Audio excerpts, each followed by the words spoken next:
What is a movie you find terrible, but critics seem to love? Girl on the third floor. I don't understand how this giant piece of shit has 81% on Rotten Tomatoes. Sometimes B-horror movies seem to only get reviews from die-hard horror fanatics and this pushes their scores way up. SpongeBob, sponge out of water, fucking 81% RT score with a 54% audience score. If you want a SpongeBob movie, watch the original 2005 movie. Infinitely better. Everything that came out of SpongeBob following the 2005 movie is garbage. I'm pretty sure the creator and good writers all left after the success. Not me but my dad. He absolutely hates Snowpiercer, but it's got fantastic ratings and a great director. Even after a watching he still just doesn't get into it. I'll admit the first time I watched it with him, I wasn't huge on it either, but I've rewatched it many times and it's one of my favorite films now. Edit. Holy shit, this blew up. I'm glad I'm not crazy for not knowing what exactly to make of the movie. If you hated the movie on your first watch, I recommend rewatching, because it seems lots of people changed their minds after it. Aka Willy Wonka and the Apocalypse Train. Shakespeare in Love. It. People conflating movies that are popular with movies critics love. Crash, the Best Picture Oscar winner, for those asking. A Beautiful Day in the Neighborhood. In my opinion, I feel Tom Hanks didn't accurately portray Fred Rogers at all. Rogers was in no way as eccentric as the persona portrayed by Hanks in the film, but was his own breed of human. The Rogers character portrayed by Hanks, especially with the portrayal of violence in a scene of the film set during a live broadcast of Mr. Rogers' Neighborhood, was in no way the real Mr. Rogers. The documentary Won't You Be My Neighbor was a far better insight into the life of Rogers. I thought it was an okay movie, but I agree that Won't You Be My Neighbor is superior.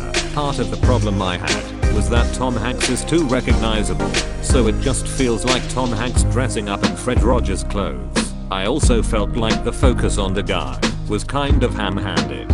I was hoping more for a film that made him more personable, while the film seemed to try to push hard on deifying him in a way. Won't You Be My Neighbor did a much better job making him a well-rounded person. Crash, like, I challenge you to write a more pandering movie, but impossible character arcs and junior high-level storytelling is apparently Oscar-worthy if you spend enough money on bankable actors. Edit. Yes, critics generally like this movie. I had an assignment back in school to watch Crash. I downloaded the movie and started watching. About 45 minutes in, when James Spader started doing weird sex things, I realized that wasn't the right movie.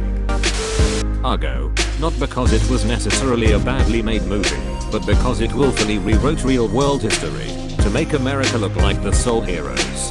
The British and New Zealand embassies did not turn the American embassy workers away. The British embassy took them in, at great risk mind you, but transferred them to the Canadian embassy, since they could more easily pass for Canadians, and the British embassy was in a dangerous location already. The New Zealand embassy took similar risks.